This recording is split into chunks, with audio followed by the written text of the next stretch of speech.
The doctrine of Mary as a mediatrix of each and every grace of the redemption is an official church doctrine which has been taught over the course of 3 centuries explicitly by the ordinary papal magisterium.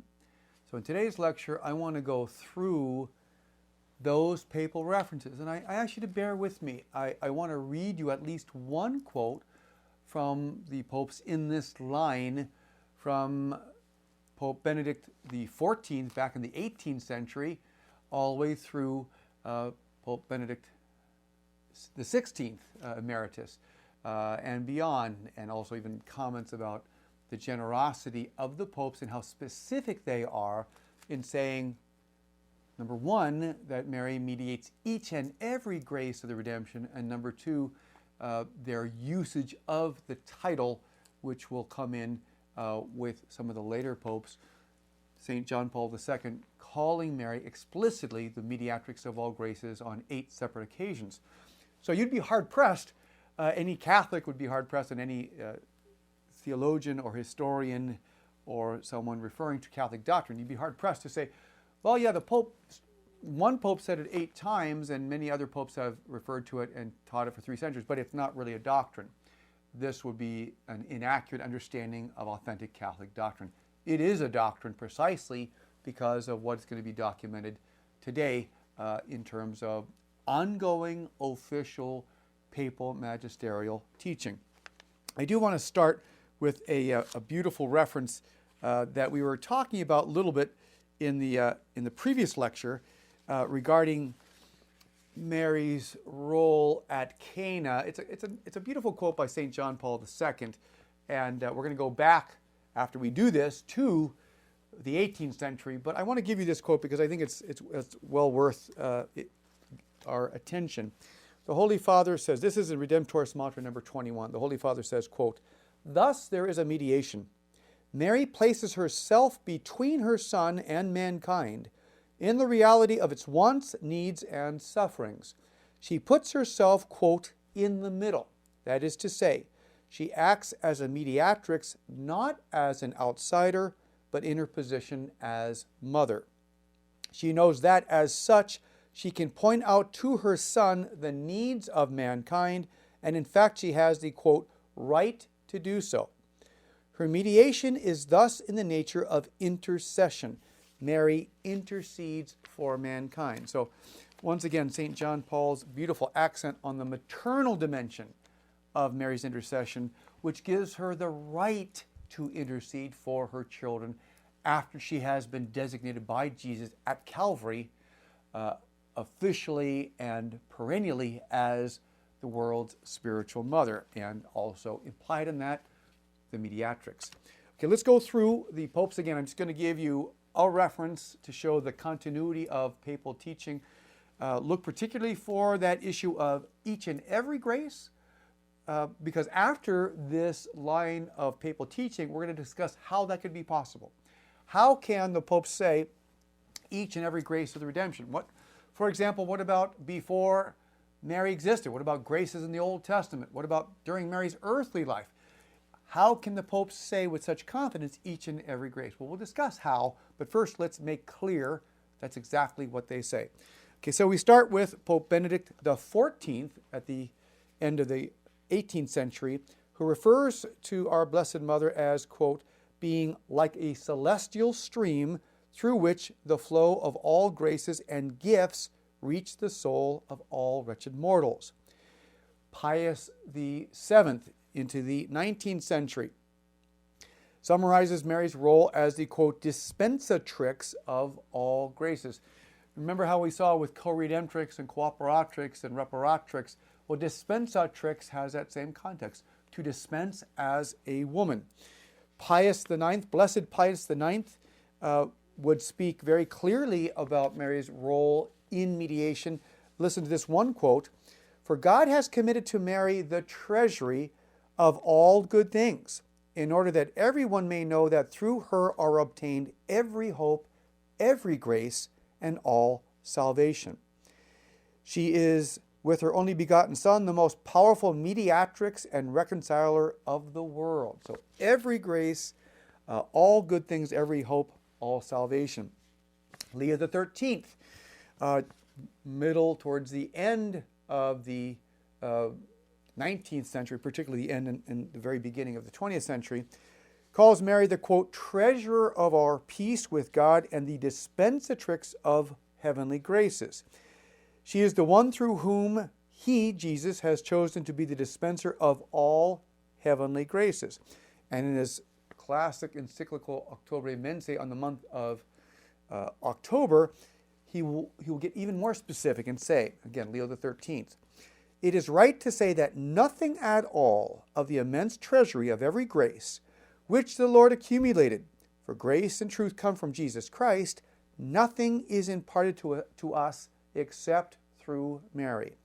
How great are the goodness and mercy revealed in this design of God. Mary is our glorious intermediary. She is the powerful mother of the omnipotent God. Now, Leo the 13th would also magisterialize the formula of St. Bernardine of Siena we talked about in the last lecture. Quoting Leo, quoting Bernard, thus is confirmed that the law of merciful mediation of which we have spoken and which St. Bernardine of Siena thus expresses, quote, every grace granted to man has 3 degrees in order. For by God it is communicated to Christ. From Christ it passes to the Virgin, and from the Virgin it descends to us. 20th century St. Pope Pius X continues this teaching. He calls Our Lady the, quote, dispensatrix of all the gifts acquired by the death of the Redeemer. Quote, she became most worthily the reparatrix of the lost world and dispensatrix of all the gifts that our Savior purchased for us by his death and his blood. St. Pius X will also use the theology and expression of St. Bernard of Clairvaux, saying, quote, for she is the neck of our head by which he, Jesus, communicates to his mystical body all spiritual gifts. Now, you'll recall when we talked about the history of the co-redemptrix, that Pope Benedict XV would say that Mary redeemed the human race together with Christ. As he follows that statement, he then talks about, for this reason, she also distributes grace. So again, the shortcut is Mediatrix of all graces because first co-redemptrix. And that's why it's inconceivable to separate Mediatrix from co-redemptrix any more than analogously it's like saying, well, let's talk about the sacrifice of the Mass, but actually it's probably better we leave that out and just talk about the sacred meal of the Mass. Well, without the sacrifice, there is no sacred meal. Without co-redemptrix, there is no Mediatrix of all graces. So Benedict XV, after he talks about Mary as redeeming the world, I'll lead into that, and then the application to Mediatrix of graces. One can truly affirm that together with Christ, she has redeemed the human race. For this reason, every kind of grace we receive from the treasury of the redemption is ministered, as it were, through the hands of the same sorrowful Virgin. Now, it's also very interesting and important to note that Benedict XV in the early 1920s gave official papal approval to the Mass and office of Mary, Mediatrix of all graces. Remember, lex orandi, lex credendi. As we pray, so we believe. So the fact that the Pope gave an office to the Mediatrix of all graces means clearly it's a doctrine. And already by the 1920s, what do we have? We've got 2 centuries of popes teaching that Mary mediates each and every grace. We have the expression used, and now we have the liturgy, which was open for any diocese in the world that requested this feast. That's called a doctrine, theologically, papally, liturgically. Let's go on very briefly. Pius XI will continue this teaching, calls Mary the one who is the treasurer of all graces with God. Quote, we know that all things are imparted to us from God, the greatest and best through the hands of the Mother of God. Pius XII was a very strong advocate. This is the Pope before the Second Vatican Council, a very strong advocate of Our Lady's mediation of all graces. He will again use the formula of St. Bernard of Clairvaux, stating, quote, It is the will of God that we obtain all favors through Mary. He reaffirms in another encyclical, quote, she teaches us all virtues. She gives us her Son, and with him all the help we need, for God wishes us to have everything through Mary. Very clear and explicit. Now we get to the Second Vatican Council. And at the Second Vatican Council, we have, again, the doctrine clearly in the council when we talk about Lumen Gentium 62, and I'll make that reference to you. And also, we have the title of Mediatrix. Now, Mediatrix of all graces is not included in Vatican II in the chapter 8 on Our Lady because there were some theological questions that were raised, some in ways that perhaps were not as convincing as the theologians put forward, because in fact the objections were made against what would now be a 3-century official teaching of the Papal Magisterium. Things like, well, how can Mary mediate graces that are clear in the sacraments? Well, that's easily understood if we remember that Mary participates in the acquisition of the grace with and under Jesus, and therefore, wherever and however those graces are mediated, they will also include the mediation of Mary. So even the graces of the sacraments, which Council of Trent says is mediated automatically, that's mediated through the Church, right? So if the graces that come through the sacraments already have the Church to mediate and the priest in most cases to mediate, clearly Our Lady has an even earlier role because she participates in the acquisition of those graces. Now, a little bit more specific about the Second Vatican Council, I want to read to you Lumen Gentium 61 and 62. Now bear with me, I know this is a lot of reading. I just want you to be sure this is not a theological opinion and not the opinion of some. This is the Church. This is the doctrine of the Church. So Lumen Gentium 61 says, and I quote, referring to Our Lady, she shared her Son's sufferings as he died on the cross. Thus, in a wholly singular way, she cooperated by her obedience, faith, hope, and burning charity in the work of the Savior in restoring supernatural lives to souls. What does all that mean? Co-redemptrix. Okay? She uniquely cooperates in that work. For this reason, the Council Fathers say, for this reason, she is mother to us in the order of grace. Remember St. John Paul II's statement? Implicit in the expression mother is the role of mediatrix, because that's how you exercise your maternal roles, especially in the supernatural order. The Council goes on in Lumen Gentium 62, and I quote, this motherhood of Mary in the order of grace continues uninterruptedly from the consent which she loyally gave at the Annunciation and which she sustained without wavering beneath the cross until the eternal fulfillment of all the elect. Taken up to heaven, she did not lay aside this saving office, but by her manifold intercession continues to bring us the gifts of eternal salvation. My friends, if someone is interceding to bring you the gifts of eternal salvation, that is the mediatrix of all graces. And no one does it on the level of participation in the one mediation of Jesus Christ like Mary does. The Lumen Gentium 62 will go on to say that Mary is rightly invoked in the Church under the title Mediatrix.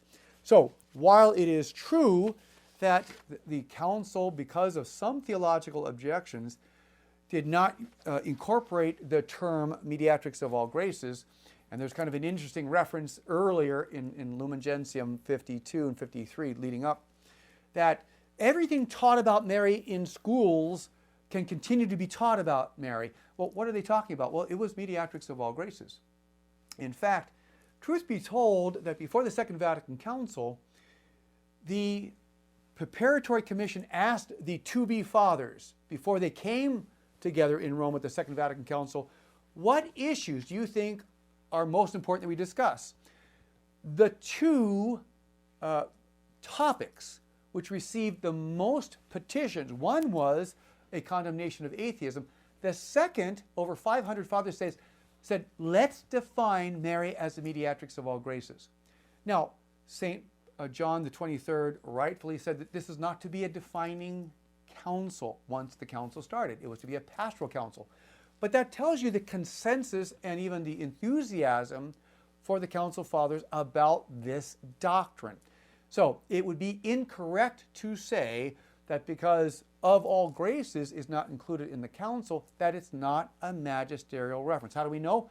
Because before the council, you have 2 centuries of papal teaching of Mediatrix of all graces.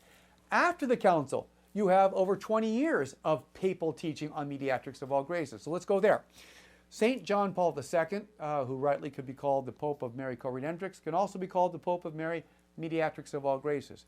In dozens of references, he talks about Mary mediating grace. Suffice it to say, on 8 separate occasions, St. John Paul II uses the title Mediatrix of all graces.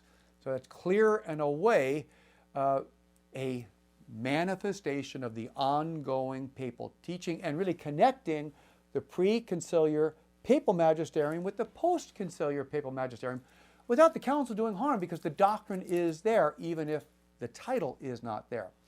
Now, Pope Benedict XVI, on the day that he announced his resignation on February 11th of 2013, he refers to Our Lady as the Mediatrix Omnium Gratiarum. And earlier, around 2006, at a canonization of a Brazilian monk in the month of May, Benedict XVI makes a statement that almost sounds like St. Louis Marie de Montfort. He talks about how no graces come forward except through the necessary mediation of Mary. That is the doctrine, my friends, with Pope Benedict XVI. Now, with Pope Francis, we have many references of Mary's spiritual maternity, many actions indicating his active consecration to Our Lady, and we see, although more implicit in his near constant referring to Our Lady as the world's spiritual mother, this role of mediatrix. So, 3 centuries plus of official Catholic doctrine. Is it a doctrine? Absolutely is a doctrine. No one could hold as a credible theologian, let alone as a faithful Catholic, that the Church does not officially teach Mary's Mediatrix of all graces when the indicators, that is, consistent papal magisterial teaching in encyclicals, apostolic letters, official pronouncements, is clearly there. Now, having established that, let's talk about how. What are the modes of Our Lady's mediation? Well, let me say that we can kind of talk about this in 3 categories. First of all, let's talk about how Mary mediates grace, and again, we're talking about the graces of redemption here, after her assumption, body and soul, into heaven. And in general, we would say theologically that she mediates grace by way of a willed or a moral causality. That means by her intercession, by her willed intercession, graces are released to the human heart. Some of the greatest Mariologists, I have to say, people like St. Maximin Kolbe, by inference, St. Bernard of Clairvaux, St. Louis Marie de Montfort, and we have a couple papal references, but I don't think it would be appropriate to say that this is part of magisterial teaching. It should be more consistent, more clear. Many of these theologians would say that even beyond a willed instrumentality, a willed causality, a willed intercession of how Mary mediates grace, that there is what some theologians have called a physical instrumentality. That means that Mary has actually been given by God the jurisdiction over all graces. You heard Pope Benedict XV make reference to that, and even Pius X gets close to that concept too. And this is the idea captured in formulas of St. Louis Marie de Montfort, saying Mary, gives grace as she wills, to whom she wills, when she wills. Why? Because the heart of Mary is in complete conformity to the heart of Jesus. If she's interceding for grace, it pleases the heart of Jesus. It's in conformity with the heart of Jesus.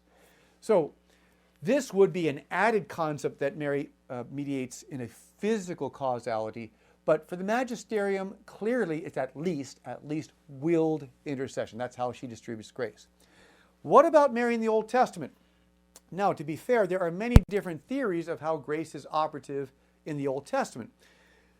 Regardless of the theory, we can say that any grace of the redemption merited by Jesus at Calvary, and secondarily by Our Lady as the co-redemptrix, any grace of the redemption which may be brought back and distributed to an Old Testament saint or patriarch or prophet, any of those presuppose Mary's mediation. How so? Because she mediated to acquire the grace. So insofar as Mary is the co-redemptrix in that participation in acquiring the grace, then it doesn't matter when in time God desires to distribute or apply that grace, Mary still had a role of mediation. So that's why we can say, even if, and once again I qualify, there's several different theologies of Old Testament grace. Some wouldn't hold that the graces of redemption go into the Old Testament, but if they do, they still include Mary's mediation. Why? Because she participated in the acquisition of the grace. That is a role of mediation. Now, what about Mary's mediation during her earthly life? Well, it is still appropriate, as the Holy Fathers, one after another, talk about each and every grace of the redemption is mediated through Mary. It is still appropriate to maintain that, well, as Mary mediates grace in the Old Testament, even before her time on earth, not because she's willfully interceding, because she doesn't exist yet, but because God, who is out of time, can apply the sacrifice of Jesus and the participation of Mary in time to an event previous in time, just as that was true about Mary's intercession for the Old Testament would be true about Mary during her earthly life. Some use the Thomistic expression of final causality. Insofar as Mary had a cause in obtaining the grace, she still has a causal effect, a causal role of intercession wherever the graces are applied before or after the time of the redemption. It also seems to be the case that during her earthly life, Mary had at least some occasion of direct willed intercession, a moral causality. That is, she knew what grace she wanted to have coming from Jesus, and she interceded for it. Obvious example, wedding of Cana. Mary was deliberate, she was willful, in the proper sense of meaning she chose to do this. Personal, moral, feminine intercession, maternal intercession. It's direct, and what is the result? Grace. Grace from Jesus. The grace of Jesus through Mary's intercession. That's a role of mediatrix of grace. So, with these three categories, after her earthly assumption, body and soul into heaven, even in the Old Testament, if grace is in fact the graces of redemption, if they are applied to the Old Testament and during Mary's earthly life, clearly Mary is the mediatrix of all graces. One last qualification. When we say Mary, and when the Church calls Mary the mediatrix of all graces, we're talking about of each and every grace of redemption. It does not include her own Immaculate Conception. Why? Because there's a principle in theology, principium meritum non succato erito merito. What that all means is you can't merit your first grace. You can't deserve, you can't earn, even in the order of supernatural merit, your first grace. So Mary would receive the grace of her Immaculate Conception, certainly without her merit. Now some would say, yes, but you can intercede for grace for yourself. Every time you choose to go to Mass, you're interceding for grace yourself, notwithstanding the doctrine which the Church puts forward as Mary's mediatrix of all graces does not have to include her own Immaculate Conception to be the following truth. That is, that Mary mediates each and every grace of the redemption from Jesus to fallen humanity. Because when we say fallen humanity, we do not include Mary. That is the doctrine as the popes teach it, as the Magisterium has maintained it, and as the post-conciliar Magisterium has also taught. That's a great grace, knowing that Mary indeed brings us each and every grace as the maternal mediatrix. Now, in the next lecture, we're going to talk about how her third role as a mother is that task of advocacy. And advocacy is intercession in the order of protection and of bringing the needs of humanity back to the throne of Christ the King. So she can, if you will, complete what might be considered the circle of Mary's mediation for you and me. Co-redemptrix in obtaining grace, mediating grace from Jesus to us, but also bringing our needs back to the throne of Jesus for a complete mediation of service to Jesus and for us. Thank you.